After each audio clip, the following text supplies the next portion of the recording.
You are saying tariffs are staying put. That this is a constant source reciprocal. You've seen deals. Right, but yes, and exactly where they are, we're working it out, and we're opening up markets. Yeah, but the deals. This is where I'm stuck, because deals is about negotiating down the tariffs. So that's a diminishing source of revenue over time. But are you saying that there will be blanket tariffs of last year? What percent? Last year, before we got here, we were raising $80 billion a year in tariffs. Right now, the CBO projects that we're going to get $2.8 trillion over the next 10 years. Oh man, when Kevin Hassett makes this face right here, you know it's over. And I think our favorite CBS host, Margaret Brennan, knows it's over as well. And it doesn't matter how much she presses him for the answer that she wants, he's going to come ready with data, numbers, facts, and honesty and humility to tell her, hey, if I don't know a topic, this topic that you're trying to ask me about, I don't know. I need to look into it further. Now, even though this is not a super recent interview, I think it's insightful to see what he previously said in this interview about Trump and the tariffs compared to what we're seeing play out this week with all the tariffs. And plus, who doesn't love seeing our favorite guy, Kevin Hassett?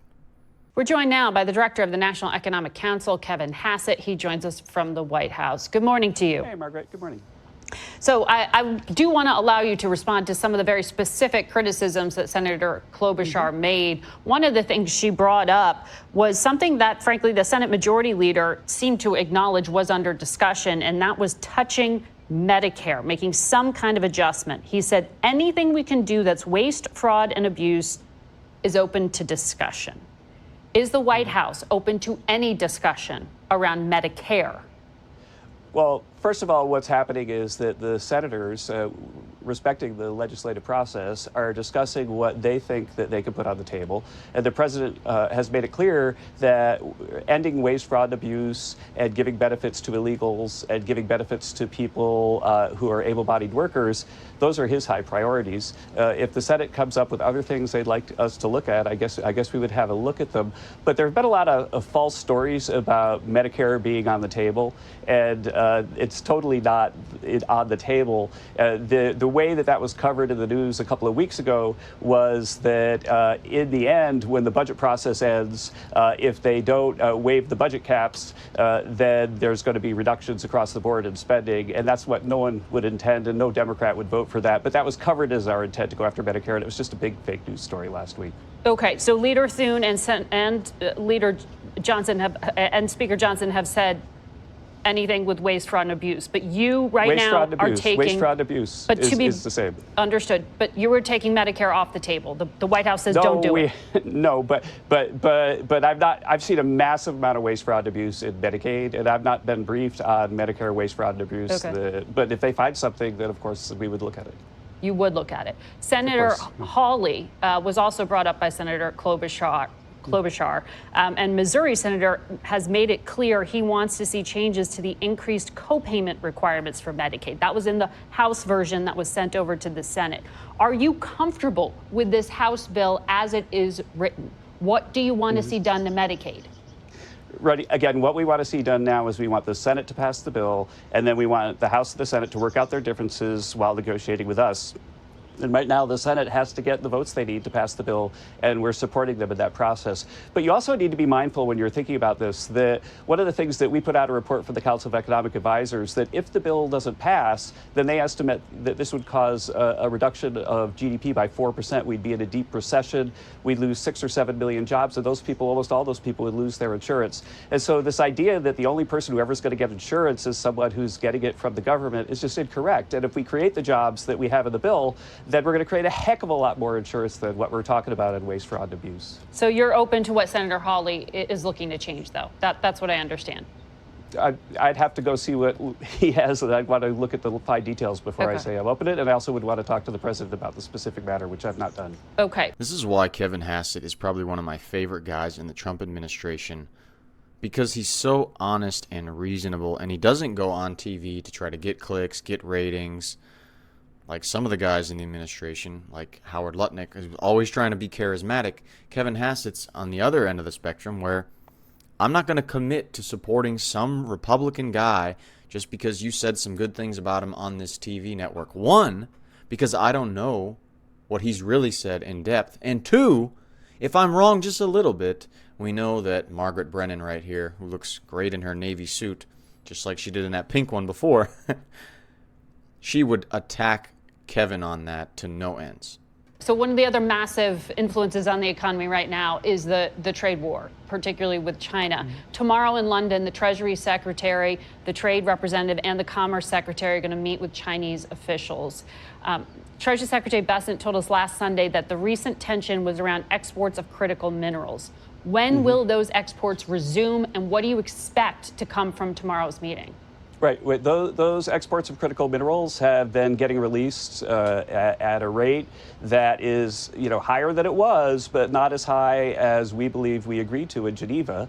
And President Trump, being a deal maker, talked with President Xi, and he said, let's take, our senior guys and the people who are the same level as you, and let's have them meet somewhere, and let's get these things cleared up, and then we'll clear up what you don't like that we've agreed to release on our side, and we're going to shake hands about it. He literally said, I want to meet in London, and I want to shake hands on it so that we know we've got a deal. And then after that, I think there was a very affable exchange about President Trump visiting China and President Xi coming here. And so I'm very comfortable that this deal is about to be closed. And it's going to be closed not with a bunch of staffers and bureaucratic language, but with handshakes. So that's the way President Trump operates. But same terms, nothing new. Well, I think that we can't talk about the terms that they're coming out with tomorrow because they're still working on it. But the point is we want the rare earths, the magnets that are crucial for cell phones and everything else to flow just as they did before the beginning of April. And we don't want any technical details slowing that down. And that's clear to them. So our CBS News polling shows that most Americans don't like the tariffs. And you can always trust CBS, right? And most Americans don't think the Trump administration has a plan. And everything else to flow just as they did before the beginning of April. And we don't want any technical details slowing that down. And that's clear to them. So our CBS News polling shows that most Americans don't like the tariffs. And most Americans don't think the Trump administration has a plan. We're also hearing from top economists, including the head of the Philadelphia Federal Reserve, who said the rules are really unclear and business leaders need certainty. When will they get that certainty from the administration? Right. Well, you can be certain that there's going to be some tariffs, and the stuff that folks have been saying is going to happen to tariffs is inconsistent with what you and I have talked about before, Margaret. So what's going on, right, is that we've had a trade deficit with China forever and ever because they just want to sell stuff here so that they can create jobs in China and help, control their government so people are unemployed, then it's harder for a dictatorship to run. And so the point is just that if we put a tariff on them, then they're going to bear the tariff. And so what just happened? What just happened is that we had about $60 billion in tariff revenue in the U.S. And inflation, every measure of inflation is the lowest that it's been for more than 4 years. And so all of our policies together are reducing inflation and helping reduce the deficit by getting revenue from other countries. And how much revenue? I think that you might have covered it. The Congressional Budget Office put out a 10-year estimate that says that the tariff revenue that's already in place right now is going to raise $2.8 trillion over the next 10 years. That's more than their own estimate, their own static estimate for the cost of this entire bill. So that's deficit reduction right there. Well, I'm glad you brought up that stat because it made me wonder. You just said that one certainty is there will be tariffs. You are saying tariffs are staying put. That this is a constant source reciprocal. You've seen deals. Right, but yes, and exactly where they are, we're working it out, and we're opening up markets. But deals. This is where I'm stuck because deals is about negotiating down the tariffs. So that's a diminishing source of revenue over time. But are you saying that there will be blanket tariffs of last year? What percent? Last year, before we got here, we were raising $80 billion a year in tariffs. Right now, the CBO projects that we're going to get $2.8 trillion over the next 10 years. Exactly where the number ends up is going to depend on how much foreign countries open up their markets to our products and how well they treat our farmers. So you don't know how much revenue you're going to have. But revenue was $80 billion last year. Tariff revenue is not going away. That's what I'm saying. But we don't know what the tariffs are going to be. We're negotiating them on a country-by-country basis. We've got a whole bunch of trade deals. We've got a trade deal with the UK that's already, you can see what the trade deal with the UK is now. Right, so it's a fluctuating number. It's not a constant. Why is she so irritated that he's not going to give her a definitive exact number that's going to come from tariff revenue? It's just logical, right, Margaret? If there's not full tariff deals fully negotiated yet, you cannot say on TV, they might know behind the scenes, but you cannot say on TV exactly how much revenue is going to come in. Why? Because no matter what he says, if he's off just a bit, they're going to go to town on him in the Trump administration for saying a wrong figure, for misleading business owners. That's an obvious logical point we can all get behind, right? While a negotiation is going on, you do not know what the final number is going to be. Whether it's in sports, whether it's negotiating with a war, whether it's negotiating with a tariff. And the funniest thing is he's not bothered at all. Look at him. Before I let you go, the Senate Finance Chair, I know you were in this meeting at the White House this week. Sure. He indicated quadrupling the state and local tax deduction or SALT tax is not something he's interested in doing. They don't have the politics in the Senate like they do in the House that would require it, right? So is the White House committed to keeping this quadrupling of the SALT tax deduction as it is? The president has said that he supports changing the law, the state and local tax deduction.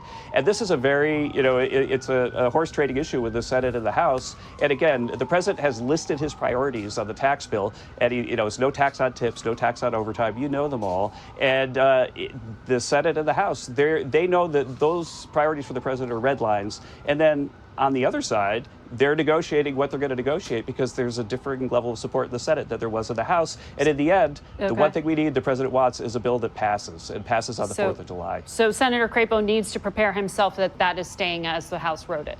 He's got to work it out with the House. Okay. I think she gave him attitude at the end of that other question. But we don't know what the tariffs are going to be.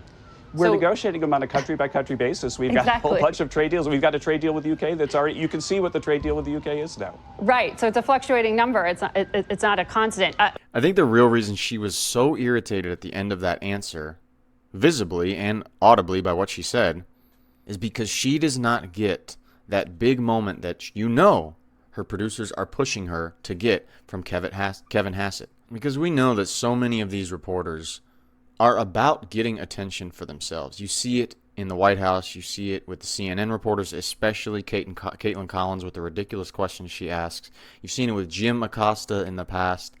They want to make a name for themselves by getting a good question out there, which makes sense as a reporter. I want to be well known for the questions I ask, but she seemed pretty irritated that he wouldn't give her a definitive number. It's SeanDaniel here, and another lady right here who got frustrated by Kevin Hassett again not giving the answers she wanted was this lady who filled in for Margaret Brennan on Face the Nation. And if you want to see that video, you can click right here, and I'll see you in the next one.